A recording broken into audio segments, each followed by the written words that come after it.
In an age before memory learned how to forget, there existed a land called Eldervale, a vast realm of silver rivers, towering stone forests, and skies that shimmered like glass at dawn. But peace, like all fragile things, was borrowed.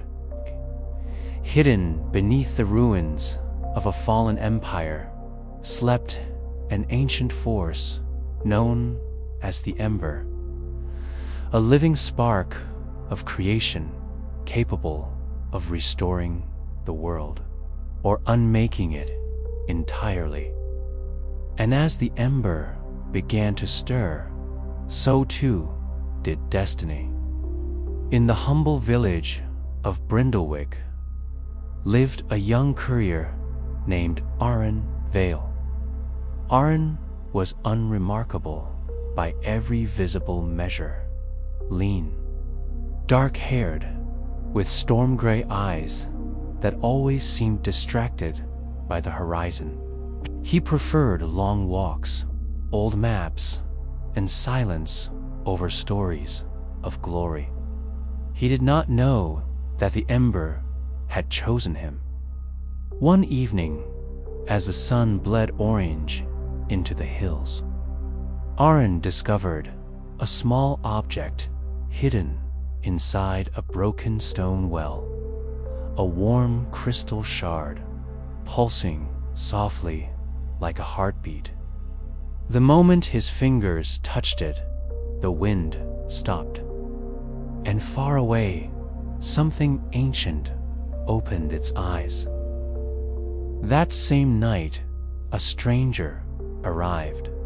Her name was Maylis Thorn, tall, sharp-featured, with ash-blonde hair braided in warrior knots and armor marked by old burn scars.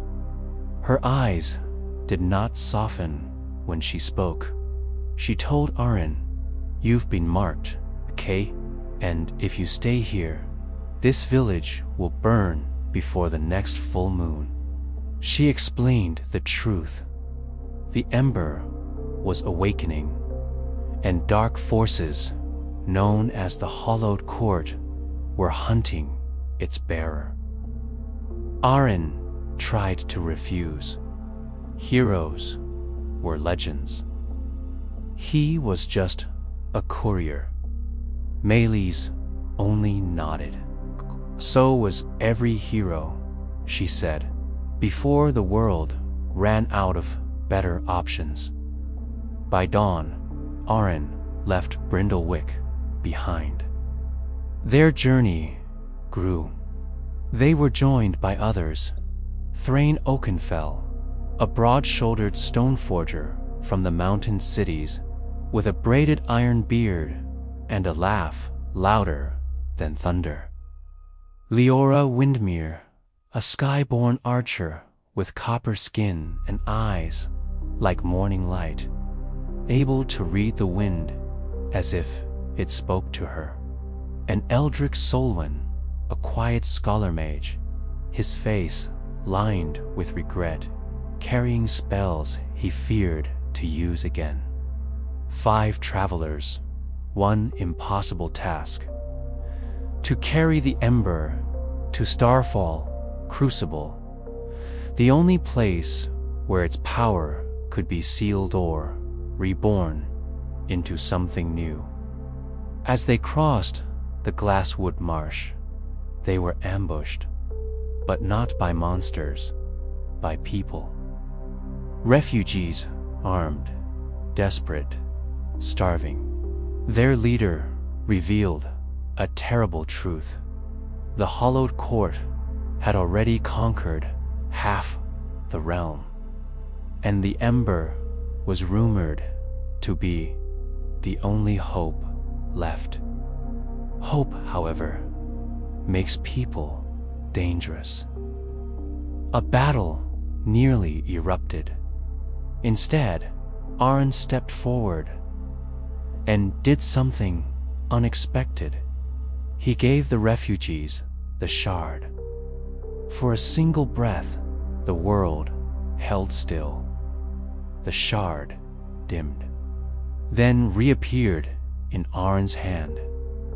The Ember had chosen him not for power, but for mercy.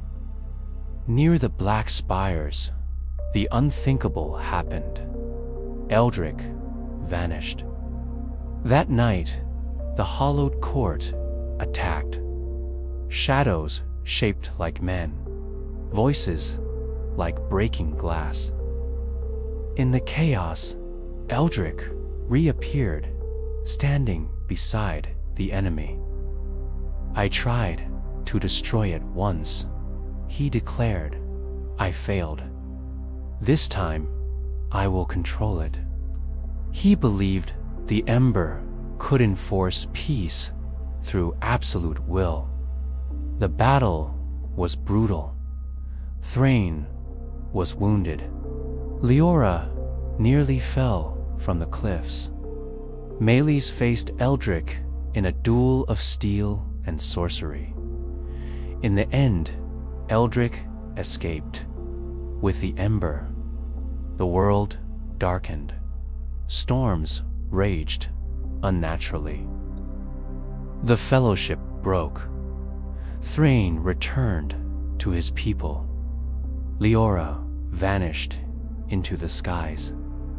Only Aren and Meles remained. Aren blamed himself.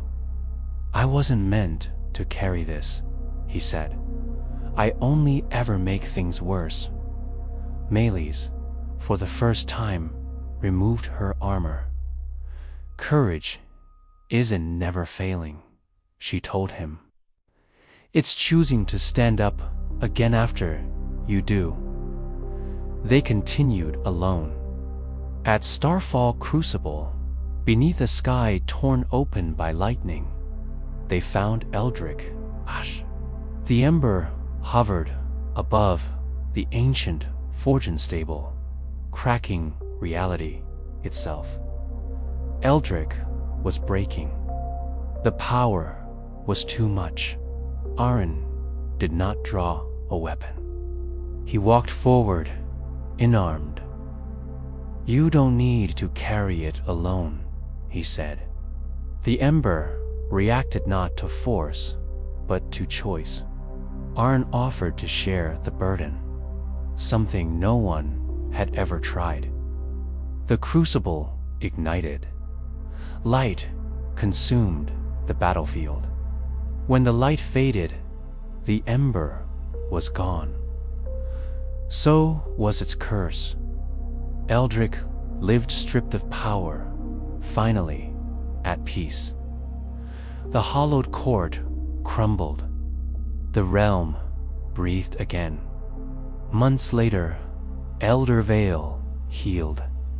Aren returned not as a king, not as a legend, but as a wayfarer, helping rebuild roads, carrying messages of unity. Meles became the first warden of a new order, protectors, not conquerors. The Ember no longer existed as an object, but as something quieter, shared hope. And so the world learned a new truth: that salvation is not forged by domination, but by compassion strong enough to walk into the fire and refuse to rule it. Thank you so much for watching. If you enjoyed this story, please like, subscribe, and hit that notification bell for more adventures. Until next time.